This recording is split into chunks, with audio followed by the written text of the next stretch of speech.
ناظرین، کچھ دیکھ رہے ہیں آپ، کچھ محسوس کر رہے ہیں۔ ہر سال گرمی بڑھتی جا رہی ہے اور اب تو ناقابل برداشت حد تک پہنچ رہی ہے۔ ہیٹ ویو کی باتیں ہوتی ہیں، اموات کے بارے میں ہم سنتے ہیں، اور پھر لائٹ بھی نہ ہو اور گرمی ہو تو پھر کیا حال ہو جاتا ہے۔ ہمیں یہ احساس ہونا چاہیے کہ یہ بہت ساری وجوہات میں سے ایک وجہ درختوں کا تیزی سے کم ہونا ہے، اسے کاٹنا ہے۔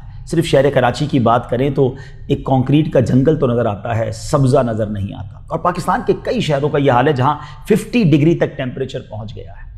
ہمارے وطن میں ہم سب کو مل کر ایک ایمرجنسی کام کرنا ہوگا، کیونکہ ابھی نہیں تو شاید پھر کبھی نہیں، کیونکہ اگر اگلا سال مزید 2-3 ڈگری بڑھ گیا تو ہم کیسے اس کو برداشت کر سکیں گے، اور اگر یہ معاملہ بڑھتا چلا گیا تو ہماری آنے والی نسلوں کا کیا ہوگا۔ برائے کرم اس کو سیریس لیجئے۔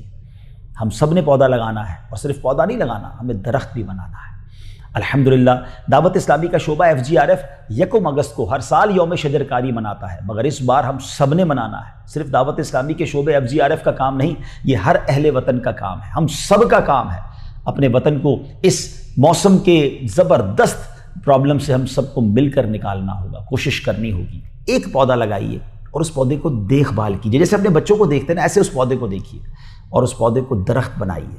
انشاءاللہ 24 کروڑ پودے لگے اور 24 کروڑ درخت بن گئے نا، پھر آپ دیکھیں گے کہ کیسا زبردست چینج آئے گا، اور پھر یہ مسلسل ہر سال کیجیے۔ دعوت اسلامی کا شعبہ انشاءاللہ FGRF ایک بار پھر 1 اگست کو یوم شجرکاری منا رہا ہے، ساتھ دیجیے ہمارا۔ آئیے مل کر اپنے وطن کو سرسبز و شاداب کرتے ہیں، اور اگر آپ کو لگتا ہے کہ آپ ایسا کچھ نہیں کر پائیں گے تو ہم ہیں نا، FGRF کا ساتھ دیجیے۔ اسکرین پر آپ اکاؤنٹ نمبرز اور فون نمبر دیکھ رہے ہیں، آپ ہمیں اپنے عطیات دیجیے، اپنے لیے، اپنے مرحومین کے لیے، ایصال ثواب کے لیے۔ ہاں، یہ صدقہ جاریہ بھی تو ہے، جب تک پودا رہے گا انشاءاللہ آپ کو نیکیاں ملتی رہیں گی، کیونکہ اسے مخلوق خدا فائدہ اٹھاتی ہے۔